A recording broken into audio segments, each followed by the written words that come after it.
Hello dear students. देखिए इस question के अंदर आपको एक बॉडी गिवन है जिसका मास 1 kg है। इनिशियली आपका बॉडी रेस्ट पे है at origin at t is equal to 0। इस बॉडी के ऊपर जो फोर्स लगने वाला है उसका फंक्शन आपको गिवन है। यहाँ पे अल्फा एंड बीटा दोनों की वैल्यू आपको बोला जा रहा है कि 1 है, राइट। जो टॉर्क लगने वाला है बॉडी के ऊपर about the origin at time 1 second that is tau vector. तो आपको चारों स्टेटमेंट में से कौन कौन से स्टेटमेंट ट्रू हैं ये यहाँ पे बताना है, राइट। तो जो एक्सेलरेशन वेक्टर आपका हो जाएगा that is force vector divided by mass.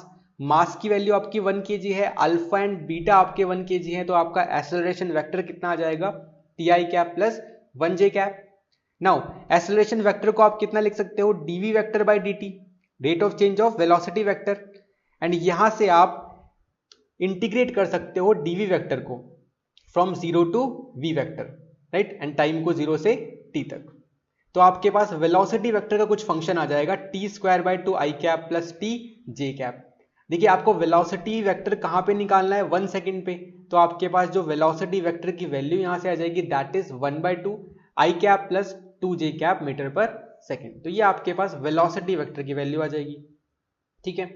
Now velocity vector किसके बराबर होता है आपका D R vector by D T के बराबर, ठीक है। तो वापस आप इंटीग्रेट करने वाले हो डी आर वेक्टर को, इनिशियल पोजीशन थी ओरिजिन तो 0 से आर वेक्टर तक, ठीक है, एंड यहां टाइम को 0 से टी तक।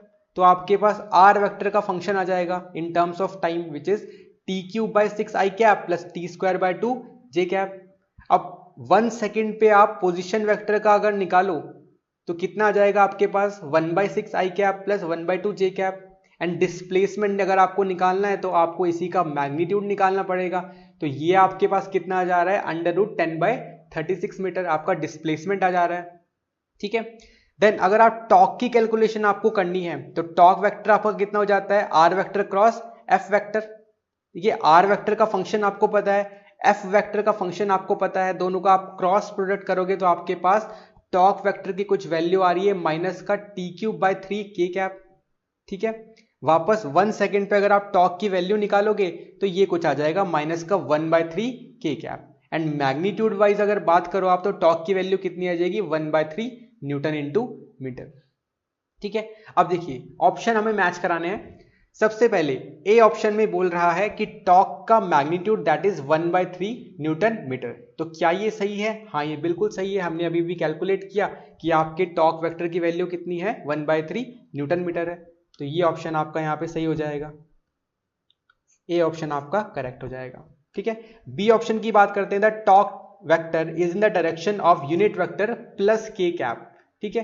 अब देखिए जो टॉर्क वेक्टर है आपका वो माइनस के कैप डायरेक्शन में यहां से हमें दिख रहा है, तो इसका मतलब ये ऑप्शन आपका गलत हो जाएगा, बी ऑप्शन।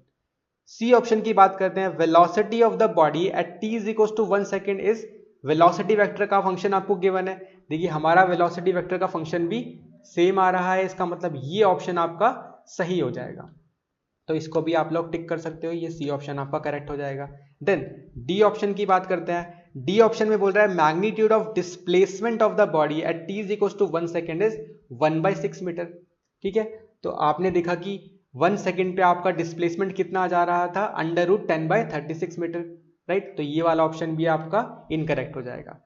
तो डियर स्टूडेंट्स इस क्वेश्चन के करेक्ट ऑप्शंस कौन कौन से हो जाएंगे, ए एंड सी।